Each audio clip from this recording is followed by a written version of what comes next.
بسم اللہ الرحمن الرحیم۔ السلام علیکم ناظرین، آپ دیکھ رہے ہیں میرا چینل جس کا نام ہے سیکھ لیتے ہیں، اور اس ویڈیو میں ہم بات کریں گے کہ اگر آپ اپنے شناختی کارڈ میں نادرا کے ریکارڈ میں ایڈریس کو چینج کروانا چاہتے ہیں، چاہے وہ ٹیمپریری ایڈریس ہے چاہے وہ پرماننٹ ایڈریس ہے، تو دونوں صورتوں میں نادرا آپ سے کچھ ریکوائرمنٹ کر سکتا ہے، آپ سے کچھ ڈاکومنٹس کا مطالبہ کر سکتا ہے۔ اب یہ ڈاکومنٹس کون کون سے ہو سکتے ہیں یہ ڈیپینڈ کرتا ہے آپ کے کیس پہ کہ آپ کی رہائش کا سٹیٹس کیا ہے، کیا آپ اپنے مکان میں رہائش پذیر ہیں، کیا آپ کسی کے کرایہ دار ہیں، کیا آپ کسی عزیز کے ساتھ رہائش پذیر ہیں، تو مختلف سچویشن پہ ڈیپینڈ کرتا ہے، اسی حساب سے آپ کو ڈاکومنٹس بھی جمع کروانے پڑتے ہیں۔ مثال کے طور پر نادرا کہتا ہے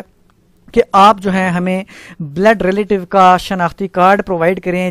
جس پر سیم ایڈریس مینشن ہو جو آپ اپنے شناختی کارڈ جو موجودہ آپ جس پہ آپ ایڈریس چینج کروانا چاہ رہے ہیں وہ ایڈریس لکھوانا چاہ رہے ہیں، تو same address us I D card پہ بھی موجود درج ہو جو آپ کا بلڈ ریلیٹیو ہے، یا سپاؤس کے آئی ڈی کارڈ پہ درج ہو۔ لیکن چونکہ کئی لوگوں کے سپاؤس نہیں ہوتے، شادی شدہ نہیں ہوتے، ان کے بلڈ ریلیٹیو بھی حیات نہیں ہوتے، تو سیکنڈ آپشن ان کے پاس اپلیکیبل ہو سکتا ہے جو کہ ہے کمپیوٹرائزڈ یوٹیلیٹی بل کا۔ لیکن اگر آپ کے نام پہ کمپیوٹرائزڈ یوٹیلیٹی بل یعنی بجلی پانی گیس کا بل کوئی بھی نہیں ہے اپنے نام پہ، یا والدین میں سے کسی ایک کے نام پہ نہیں ہے اور اس پہ ایڈریس مینشن نہیں ہے، تو پھر تھرڈ والی کیٹیگری اپلائی ہو سکتی ہے کہ آپ کے پاس کوئی proof of ownership of property ہونی چاہیے، کوئی آپ کے اپنے نام پہ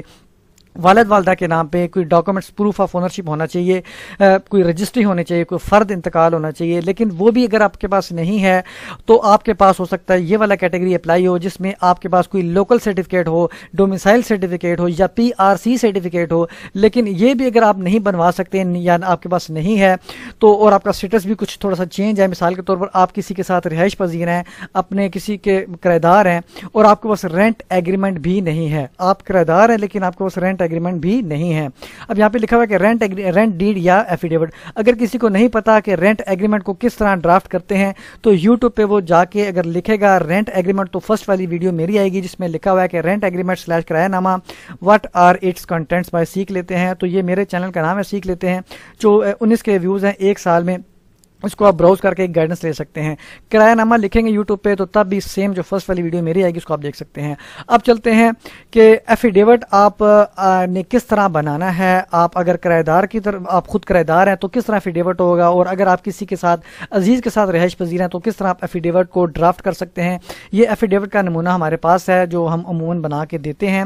یہ لکھا ہوا ہے کہ منکے مسمی شروع میں اس شخص کا نام لکھنا ہے جو بیان دے رہا ہے، جو اگر تو عزیز ہے یعنی کہ آپ اگر اپنے ماموں کے ساتھ رہائش پذیر ہیں تو ماموں کی طرف سے بیان الفی ہوگا، اگر آپ اپنے مالک کے گھر میں رہائش پذیر ہیں، اس کے کرایہ دار ہیں تو مالک کی طرف سے بیان ہوگا۔ وہ لکھے گا اپنا نام، ولدیت اور ایڈریس لکھے گا اور لکھے گا کہ کا رہائشی ہوں اور درج ذیل حلفاً بیان کرتا ہوں۔ فرسٹ لائن پہ تو وہ تعارف کرے گا آپ کا کہ آپ کون ہیں۔ اگر آپ کرایہ دار ہیں تو یہاں پہ وہ لکھے گا کہ زعفران علی بھٹی ولد اشتیاق علی بھٹی شناختی کارڈ نمبر اتنا میرا کرایہ دار ہے۔ اب یہاں پہ بات ختم ہوگی۔ اگر تو وہ عزیز ہے، چھوٹا بھائی ہے، کوئی رشتہ دار ہے تو وہ یہاں پہ لکھے گا کہ زعفران علی بھٹی میرا چھوٹا بھائی ہے، میرا بھانجا ہے، میرا بھتیجا ہے۔ یہ تو ہو گیا۔ اس کے بعد سیکنڈ پہ وہ لکھے گا کہ مذکورہ بھالا یہ کہ مذکورہ بالا بھائی میرے اور میری فیملی کہ ہمراہ میرے ملکیتی مکان نمبر اتنا ایڈریس لکھ دیں گے جو آپ نے درج کروانا ہے آئی ڈی کارڈ پہ۔ میں عرصہ 2 سال سے رہائش پذیر ہے، 3 سال سے رہائش پذیر ہے، جتنا بھی آپ عرصہ اس میں رہائش پذیر آپ لکھ سکتے ہیں۔ اب یہ تو ہو گیا کہ وہ اپنے فیملی کے ساتھ رہ رہا ہے، لیکن اگر تو کیس چینج ہو کہ کرایہ دار ہو تو یہاں پہ سیکنڈ لائن پہ آپ لکھیں گے کہ جو زعفران علی بھٹی ہے وہ میرے ملکیتی مکان نمبر میں عرصہ 1 سال سے عرصہ 2 سال سے بطور کرایہ دار ماہانہ کرایہ بحساب 4000 روپے پر رہائش پذیر ہے۔ کوئی ایسے آپ لائن لکھ سکتے ہیں۔ صرف سمجھانا مقصود ہوتا ہے کہ آپ بتا دیں کہ کون کس کا کرایہ دار ہے یا کون عزیز ہے اور کس مکان میں کتنے عرصے سے وہ رہائش پذیر ہے۔ اس کے بعد یہاں پہ جو اینڈ والی لائن ہے یہ اسٹینڈرڈ سی پیٹرن لائن ہوتا ہے کہ ہم نے جو بیان دیا وہ درست ہے، اس میں کوئی غلط بیانی نہیں کی گئی۔ یہاں پہ نام، ولدیت اور شناختی کارڈ نمبر آ جائے گا اس شخص کا جو بھی بیان الفی دے رہا ہوگا۔ اب یہ اسٹامپ پیپر پہ آپ نے پرنٹ کرنا ہے 50 روپے کے اسٹامپ پیپر پر، اس کو اوتھ کمشنر سے اٹیسٹ کروا کے آپ جمع کروا سکتے ہیں۔ نادر سے آپ پہلے کنفرم بھی کر لیں، لیکن چونکہ ہم جو بنا کے دے رہے ہیں میں نے آپ کو اس کے حساب سے ویڈیو شیئر کی۔ شکریہ۔